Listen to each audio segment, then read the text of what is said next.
جب حضرت موسیٰ گئے تھے کوہ طور پر تورات حاصل کرنے کے لیے، تو آپ کو معلوم ہے کہ پیچھے ایک گروہ ان کا وہ ہے کہ جو مرتد ہو گیا، مشرک ہو گیا، بچڑے کی پرستی شروع کر دی جو سامری نے بنایا تھا، سونے چاندی کو گلا کر آگ کے اندر، اور اس سے ایک ایسا بنایا بچڑا کہ جس میں سے جب ہوا گزرتی تھی تو اس میں آواز سی بھی آتی تھی۔ وہ بچڑا اس نے کہا یہ ہے الہ، کہاں گیا؟ موسیٰ کس الہ کے پاس گیا ہم نہیں جانتے، اسے کوئی دھوکہ لگا ہے موسیٰ کو، وہ کسی اور کو الہ سمجھ بیٹھا، یہ ہے الہ،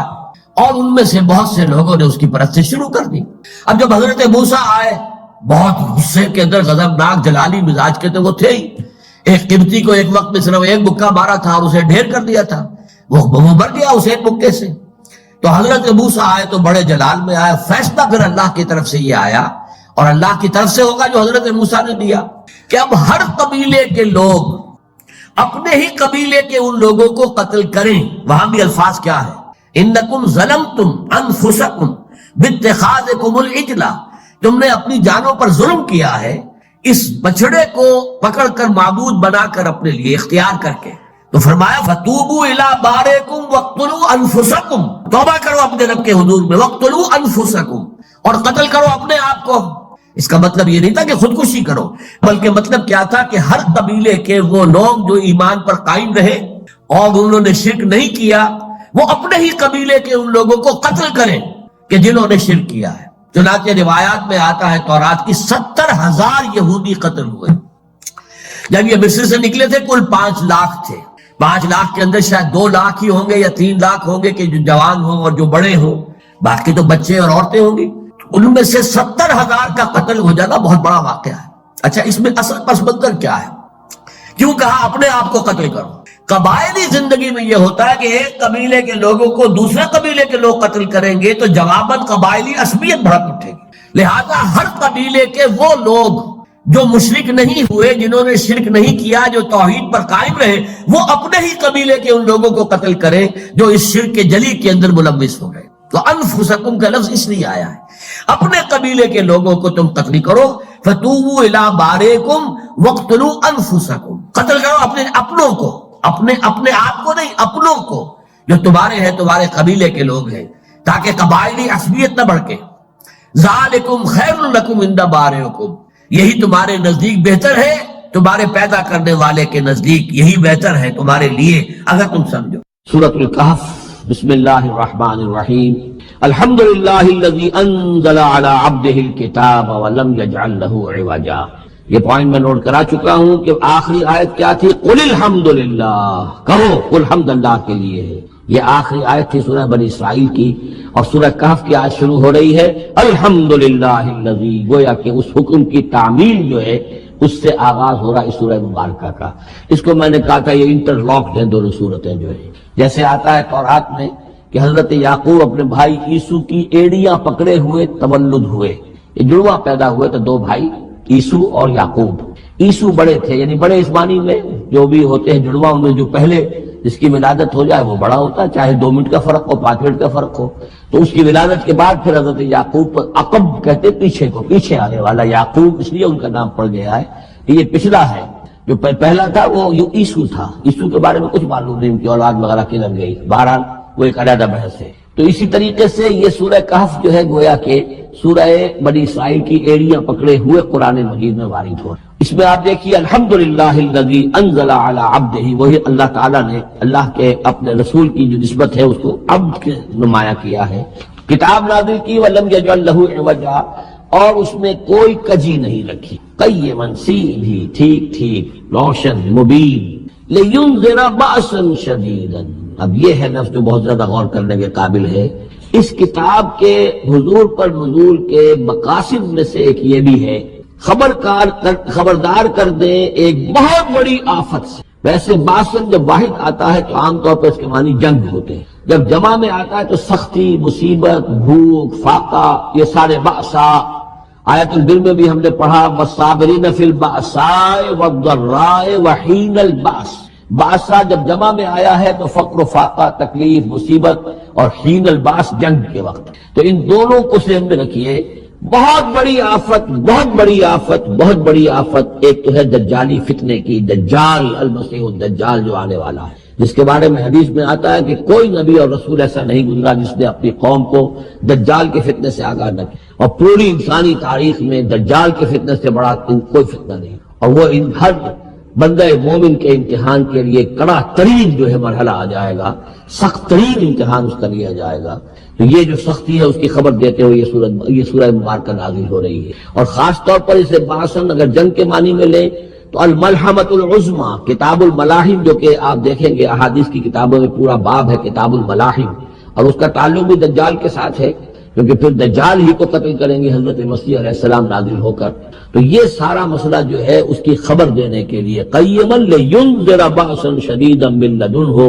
گویا کہ یہ جو احادیث کی کتابوں میں آپ کو حدیث کے ابواب ملتے ہیں، چاہے وہ کتاب الفتن ہو اور چاہے وہ کتاب جو ہے آثار قیامہ ہے، اس طرح کے جتنے بھی ہیں، اور کتاب الملاحم ہے، یہ گویا کہ اس کی شرح ہے، لینذر بأسا شدیدا من لدنہ، اور یہ ہوگا بھی خاص اللہ کی طرف سے، یہ آزمائش بھی، یہ دجال کا فتنہ بھی، یہ بہت بڑی جنگ بھی، جس کو آرمگڈون کہتے ہیں، کرسچین جو ٹریڈیشن ہے اس میں اس کے لیے لفظ آرمگڈون ہے، ایک بہت بڑی جنگ ہوگی۔ ڈکشنری میں بھی آپ دیکھیں گے کہ خیر اور شر کی قوتوں کے درمیان اس دنیا کے خاتمے سے پہلے ایک بہت بڑی جنگ ہونی ہے جس کا نام یہ آرمگڈون ہے۔ لِيُنذِرَ بَأْسًا شَدِيدًا مِّن لَّدُنْهُ وَيُبَشِّرَ الْمُؤْمِنِينَ الَّذِينَ يَعْمَلُونَ الصَّالِحَاتِ، اور تاکہ بشارت دے وہ ان اہل ایمان کو جو نیک عمل کرتے ہوں، ان لہم اجرا حسنا، کہ ان کے لیے ہوگا بہت اچھا بدلہ، ماکثین فیہ ابدا، اور وہ اس میں رہیں گے ہمیشہ ہمیشہ۔ یہ جو دجالی فتنہ ہے اس کے ساتھ ایک خاص مناسبت ہے سورہ مبارکہ کی۔ احادیث میں آتا ہے کہ دجالی فتنے کے اثرات سے بچنے کے لیے اس سورہ مبارکہ سے ذہنی اور قلبی رشتہ مفید ہے، اس کی تلاوت کرتے رہنا، خاص طور پر جمعے کے روز پوری سورہ کہف، ورنہ یہ کہ کم سے کم اس کی ابتدائی اور آخری آیات ان کی بڑی اہمیت ہے۔ دجالی فتنہ اصل میں کیا ہے سمجھ لیجئے کہ ایک تو ہے دجالی فتنہ بالعموم، دجل کہتے ہیں فریب کو، جیسے کہ کوئی نبی نہیں ہے وہ اس نے فریبی لبادہ اوڑھ لیا، نبوت کا دعویٰ کر رہا ہے، وہ دجال ہے۔ تو اس طرح کی تو حضور نے فرمایا ہے کہ 30 دجال پیدا ہوں گے، انہی میں سے ایک ہمارے زمانے کے اندر جو ہے یہ غلام احمد قادیانی بھی تھا، وہ دجال تھا جس نے کہ اعلان کیا کہ میں نبی ہوں جبکہ وہ نبی نہیں تھا۔ تو فریبی بنا ہوا جس نے کہ ملمہ اپنے اوپر چڑھایا ہوا ہے۔ اسی طریقے سے دجالی فتنہ یہ جو ہے اس پوری دنیا میں اس وقت جو فتنہ ہے وہ یہ ہے کہ مادہ پرستی کا اتنا غلبہ ہو چکا ہے ذہنوں کے اوپر، افکار کے اوپر، لوگوں کے نظریات کے اوپر، لوگوں کے اخلاق کے اوپر، لوگوں کے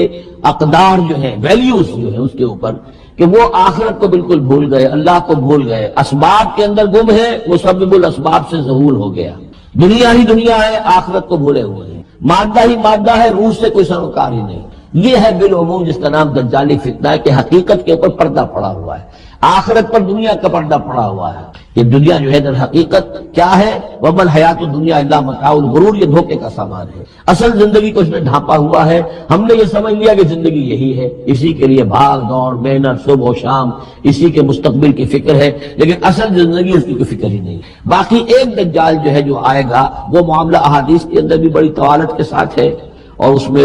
کافی پیچیدگیاں بھی ہیں، بعض چیزیں جو ہے ایک دوسرے سے کچھ مختلف بھی ہیں،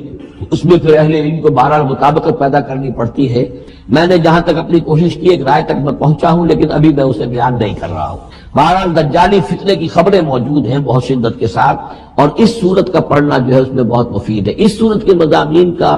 دجالی فتنہ بالعموم سے کیا تعلق ہے وہ تو اس ہم دورہ ترجمہ دوران کے اس کے دوران بھی آپ کو معلوم ہو جائے گا، لیکن اس کے جو خاص بڑے مباحث ہیں، خاص طور پر یہ کہ ایک ہمارے بہت بڑے عالم گزرے ہندوستان میں اس صدی کے آغاز میں، مولانا مناظر احسن گیلانی، انہوں نے اس میں باقاعدہ کتاب لکھی ہے، آپ کو مل جائے گی بازار میں بھی، اصحاب کہف کے جو کا معاملہ، سورہ کہف کے مباحث ہیں ان کے۔ میں نے اس کو اپنی ایک تقریر کے اندر مجھے یاد دلایا گیا ہے آج کہ میں نے کبھی ایک کیسٹ میں اس کو سن 89 میں کسی خطاب جمعہ میں سورہ کہف کے مضامین کا خلاصہ بیان کیا تھا، جس کا عنوان ہے دنیا کی حقیقت۔ یہ خطاب جو ہے اور یہ کیسٹ یہاں موجود ہے، جو حضرات لینا چاہیں وہ اس کو دیکھیں، تاکہ یہ کہ ظاہر بات ہے تفاصیل زیادہ جو ہے وہ میرے لیے ممکن نہیں ہے کہ اس دورہ ترجمہ کے دوران بیان کر سکیں۔ وَيُنذِرَ الَّذِينَ قَالُوا اتَّخَذَ اللَّهُ وَلَدًا، اور خبردار کر دے ان لوگوں کو جنہوں نے کہا کہ اللہ نے بیٹا بنایا۔ یہ ساری دجالیت جو ہے اس کی جڑ کیا ہے؟ مسیحیت، جو موجودہ مسیحیت ہے، جو حقیقت میں مسیحیت نہیں ہے، پولزم ہے، جس کی بنیاد تثلیث پر ہے کہ اللہ کا بیٹا بنا دیا حضرت مسیح علیہ السلام کو، اور انہیں کفارہ بنا دیا تمام جو بھی مان لے ان کو ان کے گناہوں کا، پیش کی معافی ہے ان کے گناہوں کی جو حضرت مسیح پر ایمان لے آئے، اور نمبر 3 شریعت ساقط کر دی، اور نمبر 4 سارا اختیار جو ہے وہ پوپ کے ہاتھ میں دے دیا گیا کہ تم جو چاہو جس چیز کو چاہو حلال کرو، جس چیز کو چاہو حرام کر دو۔ ان چیزوں نے مل کر نفس مذہب کو اس قدر قابل نفرت سے بنا دیا کہ یورپ کے عوام کے اندر مذہب کے خلاف شدید نفرت پیدا ہو گئی۔ چنانچہ اس کے بعد جب مسلمانوں کے زیر اثر وہاں پر علم پھیلا ہے، ہسپانیہ کی یونیورسٹیوں سے علوم اور فنون جو ہیں یہ فرانس اور اٹلی اور جرمنی کے نوجوان آتے تھے اور وہاں آ کر وہ قرطبہ اور غرناطہ اور طریقہ کی یونیورسٹیوں سے پڑھ کر جاتے تھے، تو ان کے زیر اثر جو ایک ریفارمیشن شروع ہوئی، اصلاح مذہب، اور ایک رینائسنس، تحریک احیاء العلوم، وہ جو اصل تو تحریک تھی اس بات کی کہ انسان علم کی طرف دوبارہ رجوع کرے، لیکن یہ کہ وہ علم جب آگے بڑھا ہے تو وہاں پہ عیسائیت کے خلاف جو رد عمل تھا اس کی وجہ سے اس میں مذہب کی دشمنی جو ہے اس تحریک کے اندر خود بخود شامل ہو گئی۔ تو مذہب سے بیزاری، روحانیت کا انکار، آخرت سے بالکل بے پرواہی اور اس کا بھی انکار، اور خدا ہے یا نہیں ہے اس سے کوئی سروکار نہیں، یہ جو اس تہذیب کے اصل میں اثرات بنے ہیں سارے، یہ اسی غلطیوں کا یہ اثرات ہیں، نتائج ہیں کہ جو عیسائی مذہب کے اندر جو یہ تحریفات کر کے جو غلطیاں کی، اس کو یہاں کہا گیا ہے کہ ان لوگوں نے کہ جنہوں نے یہ عقیدہ ایجاد کیا، ما لہم بہ من علم، ان کے پاس اس کے لیے کوئی علمی سند نہیں ہے، ولا لآبائہم، نہ ان کے آباء و اجداد کے پاس کوئی سند تھی، کبرت کلمۃ تخرج من افواہہم، بہت بڑی بات ہے جو ان کے منہ سے نکل رہی ہے، بہت بڑی گستاخی ہے جو یہ اللہ تعالیٰ کی شان میں کر رہے ہیں، ان یقولون الا کذبا، یہ نہیں کہہ رہے مگر جھوٹ، سراسر سیدھا سفید جھوٹ بول رہے ہیں۔ فَلَعَلَّكَ بَاخِعٌ نَفْسَكَ عَلَىٰ آثَارِهِمْ، تو اے نبی شاید کہ آپ اپنے آپ کو ہلاک کر لیں گے ان کے جو اثرات پڑنے والے ہیں، عیسائیت کے اس غلط عقیدے کے جو نتائج برآمد ہوئے ہیں، جب یہ نتائج ظاہر ہوں گے تو وہ اتنے سنگین ہوں گے، فَلَعَلَّكَ بَاخِعٌ نَفْسَكَ، کہ ان کے احساس سے، ان کے ادراک سے شاید کہ آپ اپنے صدمے سے اپنے آپ کو ہلاک کر لیں، إِن لَمْ يُؤْمِنُوا بِهَذَا الْحَدِيثِ أَسَفًا، اگر یہ لوگ اس حدیث پر، اس قرآن پر، یہ بات جو بتائی جا رہی اس پر ایمان نہ لائے، اس پر ایمان نہ لائے، اپنے اس غلط عقیدے پر قائم رہے، اس غلط مذہب کو انہوں نے برقرار رکھا، تو اس کا جو رد عمل ہوگا نوع انسانی پر، اور اس سے تاریخ انسانی اور انسانی ثقافت جس غلط رخ پر پڑے گی، جو دجالیت کا فتنہ اس سے جنم لے گا، ان تمام چیزوں کے اثرات سے شاید آپ کو اتنا صدمہ ہو کہ فَلَعَلَّكَ بَاخِعٌ نَفْسَكَ عَلَىٰ آثَارِهِمْ إِن لَّمْ يُؤْمِنُوا بِهَٰذَا الْحَدِيثِ أَسَفًا إِنَّا جَعَلْنَا مَا عَلَى الْأَرْضِ زِينَةً لَّهَا، ہم نے زمین کے اوپر جو کچھ ہے اسے اس کا گہنا بنا دیا ہے، بناؤ سنگار بنا دیا ہے، زینت بنا دیا ہے۔ یہ آپ نوٹ کر دیجئے، لفظ زینت اور زمین میں اس کی زیبائش اور آرائش، یہ اس سورہ مبارکہ کا عمود ہے، یعنی اس کو اتنا کھبا دیا ہے نگاہوں میں اللہ نے کہ آخرت سے خود بخود انسان غافل ہو جائے، یہ پردہ پڑ گیا ہے، چمک دمک ہے، یہ کاریں ہیں، یہ بلڈنگیں ہیں، یہ کوٹھیے ہیں، یہ عالیشان عمارتیں ہیں، یہ کیا کوئی اس کی جو سمجھیے پومپ اینڈ شو جو ہے اس وقت دنیا کا، اور ظاہر بات ہے امریکہ میں جا کر دیکھیے تو جو کچھ یہاں دیکھ رہے ہیں اس سے 10 گنا، 100 گنا، 1000 گنا آپ کو نظر آئے گا، عقلیں دنگ ہو جاتی ہیں۔ نتیجہ کیا نکلتا ہے کہ انسان یہ سمجھتا ہے کہ اصل شے یہی مادہ ہی ہے، اصل ہدایت پہ یہی لوگ ہیں، یہی لوگ ہیں صحیح معنی میں کہ جنہوں نے واقعتاً علم حاصل کیا ہے، لہذا ان کی غلط تہذیب، ان کا غلط تمدن، ان کے تمام غلط ثقافت کے معاملات کے بھی ہم اسی طریقے سے پیروی کر رہے ہیں۔ یہ سارا مسئلہ جو ہے وہ اس لیے ہے کہ یہ چمک دمک دنیا کی زیبائش اور آرائش اس سے ہم متاثر ہیں۔ اِنَّا جَعَلْنَا مَا عَلَى الْأَرْضِ زِينَةً لَّهَا، جو کچھ زمین کے اوپر ہے اسے ہم نے اسے اس کے لیے بناؤ سنگھار بنا دیا ہے، لِنَبْلُوَهُمْ، تاکہ ہم آزمائیں ان کو، أَيُّهُمْ أَحْسَنُ عَمَلًا، کون ہے ان میں سے اچھے عمل کرنے والا۔ یعنی اب یوں دیکھیے وہ شعر جو ایک ہے، اگرچہ ذرا تھوڑا سا شان باری تعالیٰ کے اعتبار سے تو شاید اتنا مناسب نہ ہو، لیکن یہ کہ مفہوم کو ادا کرتا ہے کہ رخ روشن کے آگے شمع رکھ کر وہ یہ کہتے ہیں ادھر آتا ہے دیکھیں یا ادھر پروانہ جاتا ہے، ایک طرف ذات باری تعالیٰ ہے اور ایک طرف یہ دنیا ہے، اس کی چمک دمک ہے۔ اب یہ پروانہ جو ہے یہ انسان، اس کا امتحان ہے، آیا یہ اللہ اور آخرت کی طرف جا رہا ہے یا دنیا کی طرف اور دنیا کی زیبائش اور آرائش کی طرف جا رہا ہے۔ جو زیبائش اور آرائش کی طرف چلا گیا وہ گیا، وہ تباہ و برباد ہو گیا، فقط خسر خسرانا مبین۔ اور جس نے اس دنیا کی زیبائش اور آرائش اس سے منہ موڑ کر وہ جو حقیقت جو اصل حسن ازلی ہے اللہ تعالیٰ کا، اور اس کا جو جلال اور کمال ہے، اور جو آخرت کی نعمتیں ہیں ان کو اختیار کر لیا، وہ کامیاب ہو گیا۔ تو امتحان اتنا ہی ہے کہ رخ روشن کے آگے شمع رکھ کر وہ یہ کہتے ہیں ادھر جاتا ہے دیکھے یا ادھر پروانہ آتا ہے۔ وَإِنَّا لَجَاعِلُونَ مَا عَلَيْهَا صَعِيدًا جُرُزًا، اور یہ کہ جو کچھ بھی اس پر ہے ہم ایک وقت آئے گا کہ اس کو بنا کر رکھ دیں گے جیسے کہ میدان جس میں سے کہ فصل کاٹ لی گئی ہو۔ جب قیامت ہوگی کیا ہوگا یہاں پر؟ اسی زمین کو نہ یہاں پہ کوئی وہ پہاڑ رہ جائیں گے کوٹ کوٹ کر چپٹی کر دی جائے گی، نہ یہ اب یہ آپ کے پاس جو ہے وہ اسکائی اسکریپرز رہ جائیں گے، نہ یہ اعلی شان عمارتیں ہوں گی، کچھ نہیں ہوگا۔ یہ سب برابر ہوگا جیسے کہ کسی کھیت کے اندر سے فصل کاٹ دی جاتی ہے تو اب وہ پڑا ہوتا ہے ویران۔ وَإِنَّا لَجَاعِلُونَ مَا عَلَيْهَا صَعِيدًا جُرُزًا، ہم اسے کر کے چھوڑیں گے ایسا کھیت کہ جہاں پر چورا پڑا ہوا ہو، صرف بچا کھچا جو ہے وہ اس کا توڑی کا اور کچھ نہ ہو۔ ام حسبت ان اصحاب الکہف والرقیم کانوا من آیاتنا عجبا، اب یہاں سے اصحاب کہف کی بات شروع ہو رہی ہے، کیونکہ پوچھوایا تھا یہودیوں نے اصحاب کہف کون تھے۔ کیا تم سمجھتے ہو کہ اصحاب الکہف والرقیم، رقیم جو ہے ان کی تختی تھی ایک جس کے اوپر ان کے حالات لکھ کر، جو ان کے ایک جو کہف تھی ان کی غار جو تھی اس کے اوپر لگا دی گئی تھی، تو انہیں اصحاب الکہف بھی کہتے ہیں، اصحاب الرقیم بھی کہتے ہیں، یہ دونوں انہیں ایک ہی گروہ کے نام ہے۔ کیا وہ تمہارے خیال میں ہماری بڑی عجیب آیات میں سے تھا؟ یعنی واقعتاً بات تو غیر معمولی تھی، لیکن حقیقت میں ہمارے ہاں تو ہماری تخلیق میں، ہماری صنائی میں اس سے ہزاروں گنا زیادہ عجیب باتیں ہوتی ہیں، ہمارے لیے تو کچھ ہے ہی نہیں کسی بھی درجے میں، تم سمجھتے ہو شاید وہ بہت بڑی بات ہے۔ یہ سابق کہف کا جو قصہ ہے، اب میں سمجھتا ہوں کہ پورے وثوق کے ساتھ ہم کہہ سکتے ہیں کہ یہ قصہ کیا تھا۔ دیکھیے جب حضرت مسیح علیہ السلام آئے ہیں تو یہ پورا علاقہ جو ہے فلسطین کا، اور یہاں پہ جو آپ نے تبلیغ کی ہے، تو یہ اس وقت رومن امپائر کا ایک حصہ تھا۔ اگرچہ مقامی طور پر ایک لوکل بادشاہ جو تھا یہودی وہاں پر حکومت کر رہا تھا، لیکن وہ پپٹ تھا، اصل میں تو حکومت جو تھی رومیوں کی، جو رومی تھے بت پرست۔ اور اس کے بعد چونکہ انہوں نے بغاوت کی، حضرت مسیح تو اٹھا لیے گئے سن 30 عیسوی کے آس پاس یا 33 عیسوی کے آس پاس، لیکن اس کے بعد جو ہے یہودیوں نے بغاوت کی رومیوں کے خلاف، جس کے نتیجے میں سن 70 عیسوی میں ٹائٹس رومی نے تو ان کی حکومت بھی ختم کی اور بیت المقدس کو برباد کیا، یروشلم کو تباہ کیا، 1,33,000 یہودیوں کو قتل کیا اور ان کو بھیج دیا، نکال دیا وہاں سے باہر۔ اس وقت کا معاملہ یہ ہے کہ اب کوئی اکے دکے جو بھی رہ جاتے تھے یہاں پر، کوئی یہودی یا عیسائی،